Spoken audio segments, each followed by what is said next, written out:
አንዳንድ ሰዎች ግን ካውሬ ከፍተው ገዳማቸው ድረስ ገብተው አርደዋቸዋል። የወገኖቻችን አስከሬን እኮ የምድር አራዊትና የሰማይ አሞሮች እየበሉት ነው። ቀባሪ አጥተው ማለት ነው። እንትን ተናግሯል። በራሱ ላይ ቆብ የማይታይ ፍጹም መነኩሴ ነው። የሁላችንንም መጨረሻችንን በቸርነቱ ያሳምርልን፣ ይቆየን። አይዟችሁ። እንደ ኤልያስ በአደባባይ ያለምንም ፍርሃት ያለምንም ስጋት ነው እውነትን የሚመሰክሩት መምህሬ። በስመ አብ ወወልድ ወመንፈስ ቅዱስ አሐዱ አምላክ አሜን። መምህሬ ታላቁ እጅግ አስደናቂው በ49 ዓመታቸው በ100 ዓመት የማይሰራ ድንቅ ስራን ድንቅ ታሪክን የሰሩ ታላቁ መምህሬ መምህር ዘላለም ወንድሙ እንግዲህ ተሸኝተዋል። እንግዲህ ሙሉ የህይወት ታሪካቸው በዩቲዩብ ቻናል ላይ በዚሁ ዩቲዩብ ቻናል ታገኙታላችሁ። ስለ መምህር ግን የተወሰነ ነገር እላችኋለሁ። እስቲ ቪዲዮዎችን ልጋብዛችሁ። ሰው ምንም ይሁን በሰውነቱ ሊከበር ይገባል። ምንም ቋንቋ ይናገር፣ ጾታው ምንም ይሁን፣ ምንም ሃይማኖት ይመን በሰውነቱ መከበር አለበት። ሰው እኮ ክቡር የእግዚአብሔር ፍጡር እኮ ነው። ነገር ግን ዛሬ አንዳንድ ሰዎች ከአራዊት ከፍተው በጠራራ ፀሐይ ንጹሃን ኢትዮጵያውያንን በተለይም የኢትዮጵያ ኦርቶዶክሳዊት ተዋሕዶ ልጆችን ማተባቸውን እያዩ መስቀላቸውን እያዩ አርተው እየጣሏቸው ነው ያሉት። እዚህ ዘመን ደርሰናል። ዛሬ አስጨናቂዎቻችን ብዙ ናቸው። ጠላቶቻችን ብዙዎች ናቸው። በግብፅ ምድር ከእስራኤል ወንዶቹ ሲወለዱ እንዳያድጉ እየታነቁ ይገደሉ ነበር። አዋላጆቹ ይገርማቸው ነበር። ሊቀ ነቢያት ሙሴ ሞት በታወጀበት ምድር ላይ ነው እኮ እግዚአብሔር በድንቅ ስራው ጠብቆ ሕዝቡን ሊያድን የተነሳው። ዛሬ ሞት ያወጁብናል። ይህም ከዚህ ያልፋል ወገኖች። ሞታችንን እግዚአብሔር መልአኩን ልኮ ለሕይወት ይቀይራል። ዛሬ በዓል ስናከብር እነሱ ነፃ እንደወጡ እኛም ነፃ እንወጣለን። እንዳለቀስን አንቀርም። ደማችን እንደፈሰሰ አልቀርም። ክርስቲያኖች በቁማቸው እንደ በግ እንደታረዱ አንቀርም። አብያተ ክርስቲያናት እንደተቃጠሉ አንቀርም። ለሀገር ለወገን የሚጸልዩ መነኮሳት በገዳም ሲታረዱ አይተንን እንዴ? ምን እንገራችሁ? ሁለቱን ጆሮአችንን እኮ ጭው የሚያደርግ ነገር እኮ እየሰማን እያየን ነው። እዚህ ነው የሞት ነው ምንቆጥረው አስክሬን ነው።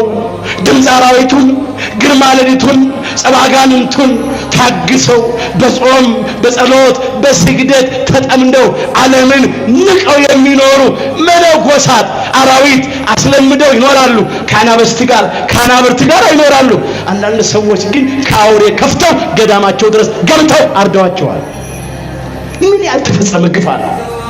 አንዳንድ ቤተክርስቲያን ካህናት ዲያቆናት ቀድሰው ሲወጡ ታርደው እንዴ? በጉባኤ ቤት ውስጥ ሊቃውንቱ መምህራኑ ከደቀ መዛሙርቱ ጋር አብረው ተገድለው እንዴ? ዛሬም እኮ ሌላ ፈሮናውያን እኮ አሉ፣ ሌላ ግብፃውያን እኮ አሉ፣ በንጹሃን ደም የሚጣተሩ አሉ። አሁንም አቤቱ አምላካችን እግዚአብሔር ሆይ እስራኤል ዘሥጋን ሊቀ መላእክት ቅዱስ ሚካኤል ልከ ከግብፃውያን ያደንክ እኛንም ከዘመኑ ግብፃውያን እኛን ኢትዮጵያውያንን አድነን እንበለው። ያድነናል። የፊቱ መልአክ አዳናቸዋል። ዛሬም ኢትዮጵያውያንን ከጨካኞቹ ከግፈኞቹ ከነፍሰ ገዳዮቹ እጅ ያድነን። መጸለይ ነው፣ መጮህ ነው፣ መማፀን ነው፣ ማልቀስ ነው። ይቆምላችሁ ብሏል እግዚአብሔር በዚህ በመከራው ዘመን። ከኛ የሚጠበቀው ወደ እግዚአብሔር ማንባት ነው። ፈርዖንና ክቡር መምህሬ፣ የኔ መምህር፣ የሁላችን መምህር፣ የኢትዮጵያ ኦርቶዶክሳውያን መምህር ስሜታቸውን በዚህ መልኩ እንደ ኤልያስ እንደ መጥምቁ ቅዱስ ዮሐንስ በአደባባይ እውነትን የሚናገሩ ናቸው።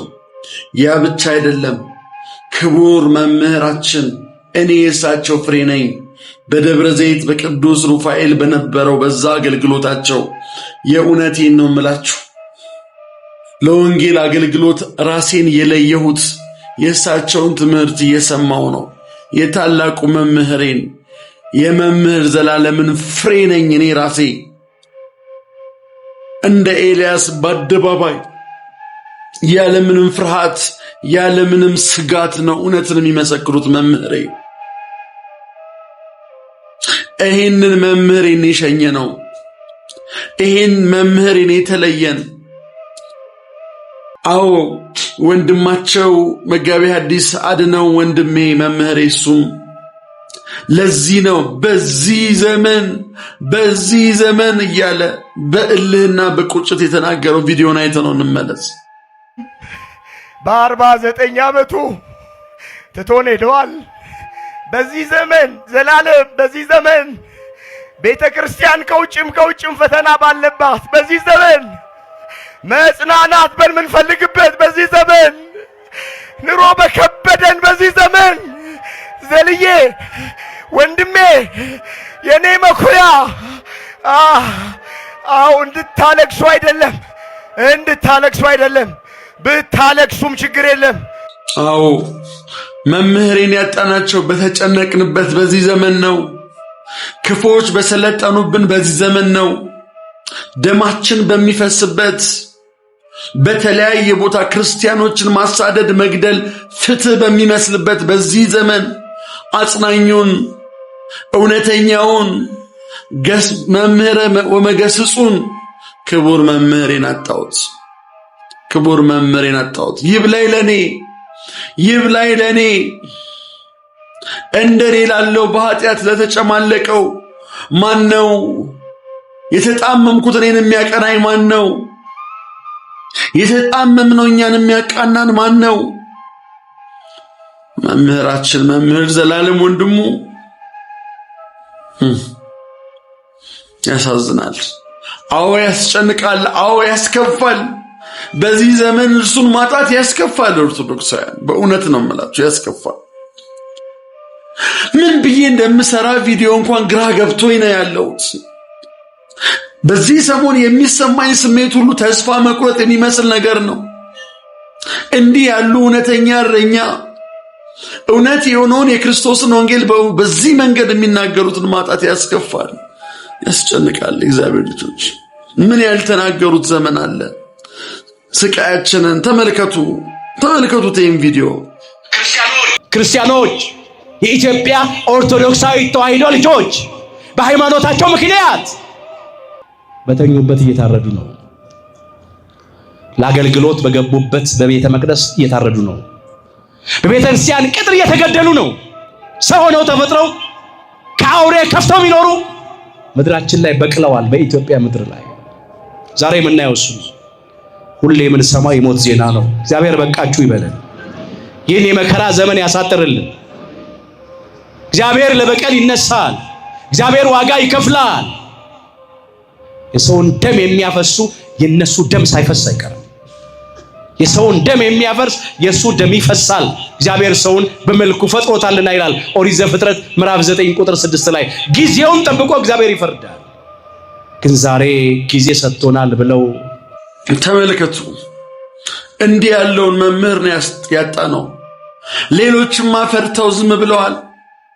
ሌሎችማ አንደበታቸው ተይዟል እውነትን ለመናገር ፍትህ ለፍትህ ለመመስከር። መምህሬ ግን በየአደባባዩ ስቃያችንን መከራችንን ነበር የሚናገረው።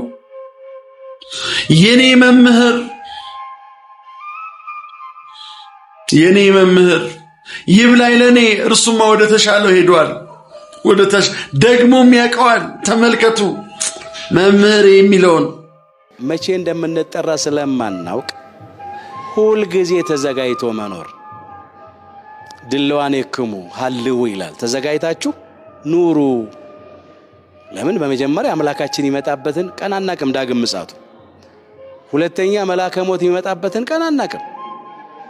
ይሄ ያው እኛ ድንገተኛ ጥሪ እንላለን፣ በአጋጣሚ እንላለን። እኛ አናቀውም እንጂ እግዚአብሔር ያውቀዋል። አዎ እርሱ ተጠርቶ ሄደ ወደሚሻለው ይህንን የስቃይና የመከራ ዘመን ላለማየት፣ ይህንን የጭንቅ ዘመን ላለማየት፣ እግዚአብሔር እንዳይከፋ እንዳያዝን፣ ልክ እንደ ልሄድ ከክርስቶስ ጋር ልኖር እናፍቃለሁ እንዳለው መምህሬ ወደ ክርስቶስ ኢየሱስ ሄደ። እኔን መሰሎች ግን ብዙዎቻችን ጎደለብን፣ ቀረብን። የኔ መምህር መጀመሪያም ተናግሯል። ሞት እንደሚወስደው ያውቃል። ምን ብሎ ተናገረ? ምን ብሎ ሰበከ? መምህሬ ተመልከቱት ይህን ቪዲዮ። ሞት ይናፍቃል። በተለይ በዚህ ዘመን ወገኖች ያለነው መጨረሻ ዘመኗ ዜማ ላይ ነው። ትንቢት የሚፈጸምበት ዘመን ነው። ምሳሌ የሚደርስበት ዘመን ነው። አይኖቻችን ክፉ ነው ያዩት፣ ጆሮዎቻችን አዎ ይህ የመጨረሻው ስብከቱ ነው። ይህ በዚህ የመጨረሻ ስብከቱ ይሄንን ያስተማረው ያውቀዋል፣ ይረዳል። ህይወቱ የቅድስና ነው። ሙሉ የህይወት ታሪኩን በዚሁ ቻናል ታገኙታላችሁ። ኦርቶዶክሳዊ ወንድምየው በልቅሶ ሰዓት የተናገረውን የህይወት ታሪክ ትሰሙታላችሁ። እርሱ ያውቀዋል። እርሱ ያውቀዋል። እንደሚሞት ያውቀዋል። እንደሚሄድ ያውቀዋል። ሞት የለበትም። እርሱ ረፍት ነው። ረፍቱ እንደደረሰ ያውቀዋል። መምህሬ ብዙ ማለት ይቻላል። ብዙ ነገር ማለት ይቻላል ስለመምህር። የመጨረሻ አንድ ቪዲዮ ልክፈትላችሁ ላሳያችሁ። እንግዲህ ስራው ብዙ ነው። በህይወት ታሪኩ ተነቧል። በጣም ብዙ ስራ ነው የሰራው።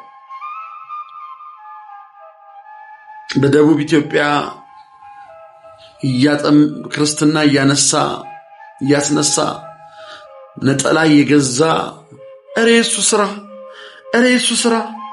ስራ ውዶቼ፣ እግዚአብሔር ነው የምላችሁ። ተነግሮ የማያልቅ ስራ ነው የሰራው። 100 ሆነን 1000 ሆነን ልንሰራ ማንችለውን እርሱ ብቻውን ሰርቷል።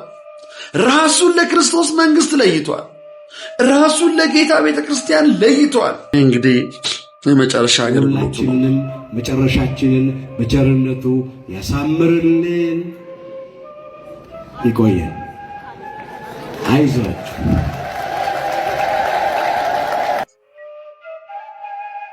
የሁላችንን መጨረሻ ያሳምርልን። የሁላችንን ፍጻሜ ያሳምርልን። የሁላችንን ኦርቶዶክሳውያን የሁላችንም እግዚአብሔር አገልጋይ ተካልን። እግዚአብሔር አገልጋይ ተካልን።